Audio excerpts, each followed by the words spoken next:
Jadi di sini Allah bersumpah dengan 5 hal. Ada 5 sumpah. Aqsamun khamsah, kata para ulama, terdapat 5 sumpah di dalamnya. 1 wal fajar, demi waktu fajar. 2 walayalin ashar, dan 10 malam yang istimewa. 3 wasyaf'i, demi waktu genap. Kemudian 4 wal watr. 5 wal laili idza yasar. Ada 5 di sini disebutkan, menunjukkan ada 5 yang istimewa. Saking istimewanya dibuka oleh Allah Subhanahu wa taala dengan sumpah. Quran surah ke-89 Al-Fajr di ayat yang ke-1 ya. Sudah? Sampai ayat 3. Bismillahirrahmanirrahim. Wal fajr walayalin ashar wasyaf'i wal watr. Tambahkan 1 ayat lagi, wal laili idza yasr. Baik, wal fajr, aku bersumpah demi waktu fajar. Di dalam Al-Quran kita temukan ragam sumpah yang langsung disampaikan oleh Allah Subhanahu wa ta'ala. Allah itu tidak bersumpah pun pasti yang difirmankan sudah penting. Dan sumpah itu ciri penegasan dan kesungguhan. Kalau dikaitkan dengan makhluk ada kesungguhan.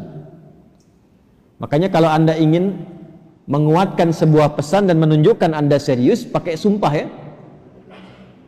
Besok ada ceramah Ustadz Adi di Masjid A. Wah, yang benar sumpah. Nah, dia kata sumpah itu kan biasanya untuk menegaskan sebuah makna kan, dan menunjukkan kesungguhan. Nah, Allah itu tidak bersumpah pun itu pasti sudah penting apa yang difirmankan. Apalagi kalau disertai dengan sumpah, maka pasti ada yang istimewa di dalamnya. Jadi kalau kita menemukan ayat dalam Al-Quran diawali dengan sumpah, ini menunjukkan pesan yang disampaikan di ayat itu tidak biasa, ada yang sangat penting, berbeda dengan pesan-pesan yang lainnya. Jelas sampai sini? Baik. Wal fajr, ciri sumpah pertama itu kalau ada di awal ayat. Ini secara umum ya. Dibuka dengan huruf waw. Ujung kalimatnya itu harakatnya kasrah. Sudah?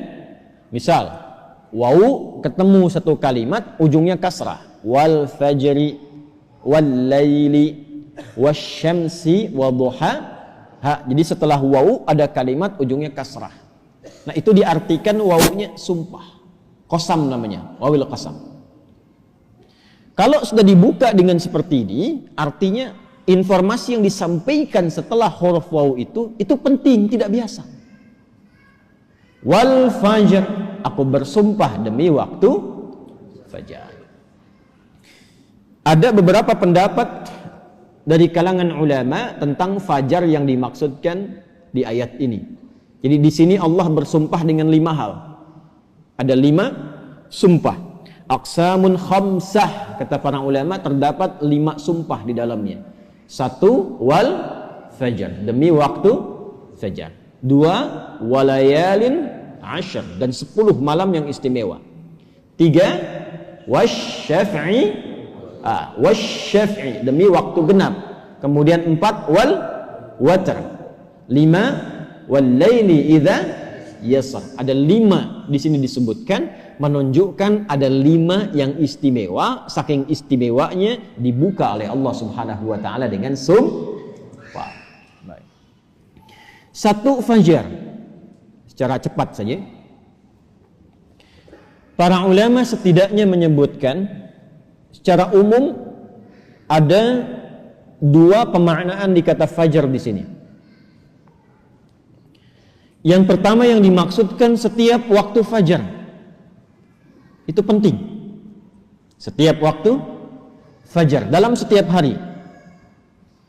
Jadi ada satu yang istimewa, waktunya di waktu fajar dari sekian perubahan waktu yang kita alami dalam sehari. Kan dari fajar nanti muncul ke pagi, pagi ke siang, siang ke sore, sore ke maghrib, maghrib ke malam kan. Nah dari perputaran waktu itu, di antara sekian banyak waktu, fajar itu istimewa. Karena itu Allah panggil kita untuk bisa menunaikan sholat di waktu fajar. Ya, hakikatnya bukan hanya sholatnya. Ada waktu-waktu yang hanya dalam fajar itu yang nggak ditemukan keistimewaannya di waktu yang lain. Contoh, kita ambil ke ibadah ritual dulu. Sholat di waktu fajar ini, itu 2 rakaat sunnahnya saja. Sunnahnya, belum masuk ke fardunya. Itu nilainya disebutkan oleh Rasulullah SAW lebih baik daripada dunia dan seisinya. Raka'atul fajri khairum minad dunya wa ma fiha. Kalau Anda mampu menunaikan 2 rakaat fajar, itu yang dimaksud sunnahnya. 2 rakaat, tapi disebutkan kalimat fajarnya. Bukan zuhur, bukan asar, bukan maghrib, bukan isya. Dan dilakukannya sebelum salat fardunya untuk menunjukkan betapa pentingnya itu. Karena kalau orang tahu itu penting, pasti persiapan datang sebelumnya. Ya, Anda tahu di sini akan pengajian kan? Subuh kan? Subuhnya misalnya jam 4.35. Anda menjadikan pengajian itu sebagai hal yang prioritas. Kalau waktunya 4.35, datangnya jam berapa? Ada yang nginap, ada yang itikaf. Karena menjadikan itu penting. Kalau tak penting mungkin diabaikan. Nah Allah menyatakan fajar itu penting. Jangan tinggal. Bahkan saking pentingnya, ada di antara hamba-hamba Allah yang menyiapkan waktu fajar itu bangun dari sebelumnya sampai warming up dulu. Pemanasan supaya subuhnya itu, fajarnya itu bisa optimal.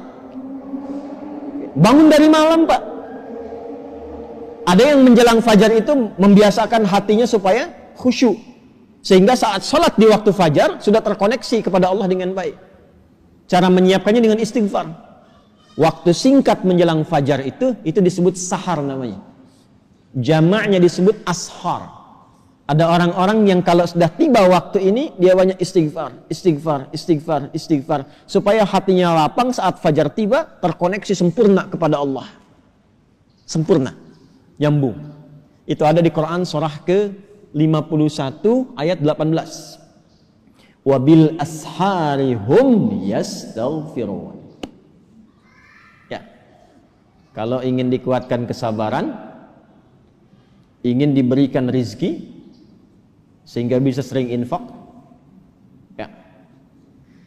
Ingin diberikan kemampuan menjalankan segala sesuatu dengan benar, menatap dengan benar, mendengar dengan benar, berjalan secara benar. Itu diantara amalannya, rajin istighfar di waktu sahar, menjelang fajar. Dah, ini ijazahnya langsung dari Al-Quran. Surah ketiga Ali Imran di ayat ke-17. As-sabirina was-sadiqina wal-qanitina wal-munfiqina wal-mustaghfirina bil ashar. Ya. Quran surah ketiga Ali Imran ayat 17. Paling kiri sebelah atas tuh. Itu di situ istighfar di waktu sahar itu disamakan dengan 4 amalan tadi. Sabar, khusyuk dalam ibadah, bisa rajin infak, dan benar dalam menjalankan aktivitas. Itu diantara latihannya, rajin istighfar menjelang fajar. Makanya kalau sudah istighfar, terbuka hatinya, terkoneksi dengan Allah, itu ibadahnya akan lebih enak dibandingkan dengan yang jarang istighfar. Gitu. Alhamdulillah. Ada sifat qanitin di situ. As-sabirina wal qanitina. Sedangkan kita diminta salat itu dengan sifat kunut. Orangnya disebut qanit, jamaknya qanitin. Ada di mana ayatnya? Al-Baqarah ayat 238. Hafizu 'alas salawati was salatil wusta wa qumu lillahi qanitin. Tuh. Kalau mau salat, mau enak salatnya, jangan sekedar salat. Memang betul sudah selesai. Ya, menuntaskan kewajiban, beban kewajibannya hilang, tapi kenikmatannya dapat enggak? Manfaatnya dapat nggak? Kalau ingin menikmati salat, ingin dapat manfaatnya, dapat ketenangan, terkoneksi dengan Allah, doanya cepat dijawab, maka khusyuklah dalam salat. Nah, di antara cara mendapatkan khusyuk itu istighfar. Dibuka. Sehingga sekat-sekat yang membuka kita itu, yang menghambat koneksi kita dengan Allah itu terbuka. Ini dari Quran. Dari Quran. Nah, dibiasakan istighfar paling enak itu di waktu sahar menjelang fajar. Apalagi kalau bisa tahajud sebelumnya.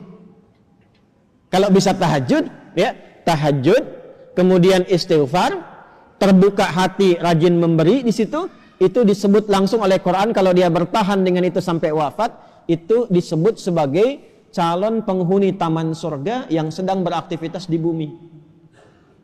Itu Quran surah 51 ayat 15 sampai dengan ayat 23. Innal muttaqina fi jannatin wa 'uyun akhidhina ma atahum rabbuhum innahum kanu qabla dhalika muhsinin kanu qalila minal laili ma yahja'un. Itu tahajudnya. Wa bil ashari hum yastaghfirun. Itu istighfarnya. Nah, hakikatnya kita bangun malam itu, hakikatnya kita istighfar di waktu sahar untuk persiapan ke fajarnya. Salah satu maknanya itu. Makanya Nabi kan ya suka rebahan kan sedikit ya. Bukan rebahan yang sempurna. Ya kaum rebahanas nih ya. Coba dicek tuh. Kalau ada rebahan Nabi itu, miring sedikit ke kanan kan, setelah istighfar tuh nunggu-nunggu sampai fajar tiba. Supaya kesadarannya optimal. Ada apa di fajar itu sampai dipersiapkan sebelum itu? Sampai-sampai 2 rakaatnya lebih baik daripada dunia dan seisinya. Itu kalau dibaca pakai iman, gak ada yang bisa menandingi. Saya tanya antum, dikasih 1 juta atau 2 rakaat sebelum subuh? Ayo. Oh, masa? Huh? Coba dicek. Sana ada lomba balapan di sirkuit tuh. Berlangsungnya sebelum subuh. Siapa yang datang duluan di dekat situ, 10 tempat pertama mendapatkan bonus 5 juta. Cuma nontonnya dapat 5 juta. Tawaran kedua, datang ke masjid, tunaikan 2 rakaat sebelum subuh setelah adzan tiba, dapat dunia dan seisinya, lebih baik daripada dunia dan seisinya. Pilih mana? Nonton di sirkuit atau 2 rakaat sebelum subuh? Tuh, makin pelan jawabannya. Karena babnya iman, bukan akal. Akal yang dibimbing oleh iman itu lebih tajam nanti cara berpikirnya. Mampir gua aja ke masjid, ntar balik lagi ke sana. Berarti ada yang penting. Kalau antum ingin latihan jadi orang baik atau anak pengen jadi baik tuh, konsistenkan subuh. Kayak ulama tuh enggak banyak ceramah, enggak banyak cakap, bilang subuh aja, konsisten. 40 hari subuh terus, ya? Sering begitu kan ya? Nah, itu saya bahas ilmunya sekarang. Dan itu dari Quran. Makanya agak aneh kalau rajin ta'lim, rajin saling mencela. Salat kok menjadi saling menuduh. Orang salat itu bersih hati. Orang ta'lim itu bersih jiwa. Nah, cara memulainya fajar. Kenapa Allah bersumpah dengan fajar? Karena Allah menginginkan hambanya jadi baik. Itu pesannya. Nanti sifatnya beda dengan zuhur, beda dengan asar, beda dengan maghrib, lain dengan isya. Fajar itu pembukanya. Karena itulah saat fajar dipanggil, iman kita terpancar. Makanya saat tidur kalau dengar adzan, itu kan terpancar kan, sudah adzan. Dan sekelebat itu ada yang meminta kita bangun tuh. Allahu Akbar, bangun tiba-tiba dengar adzan. Itu yang terpanggil imannya. Ketika cahaya iman itu merespon suara adzan, itulah fajar namanya. Dari maknawinya. Dari segi waktu dia melatih keadaan kita jadi lebih baik, terkoneksi dengan Allah. Kalau sudah hatinya bersih, nyambung dengan Allah, doanya mustajab. Innallaha thayyibun la yaqbalu illa thayyibah. Kata Nabi demikian. Allah itu maha baik sehingga akan cepat menerima dari yang baik-baik. Hatinya sudah baik, sudah lapang, jauh dari maksiat, maka apapun yang dia minta dikabulkan oleh Allah Subhanahu wa taala. Karena itu saat-saat paling tepat untuk berdoa itu, memperbanyak doa itu saat fajar. Malaikat kumpul semua. Hadisnya sahih. Ya, inna malaikatal laili wa malaikatan nahar tajtami'u fi waqtil fajri atau kama qala Rasulullah sallallahu alaihi wasallam. Malaikat siang dan malam kumpul semua di waktu fajar. Alhamdulillah malaikat itu gaib.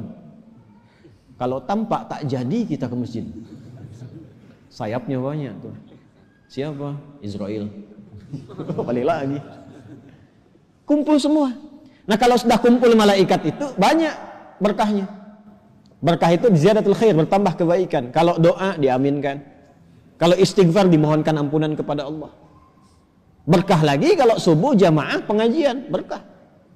Berkah lagi itu. Itu dari berangkat langsung malaikat memohonkan kepada Allah kebaikan.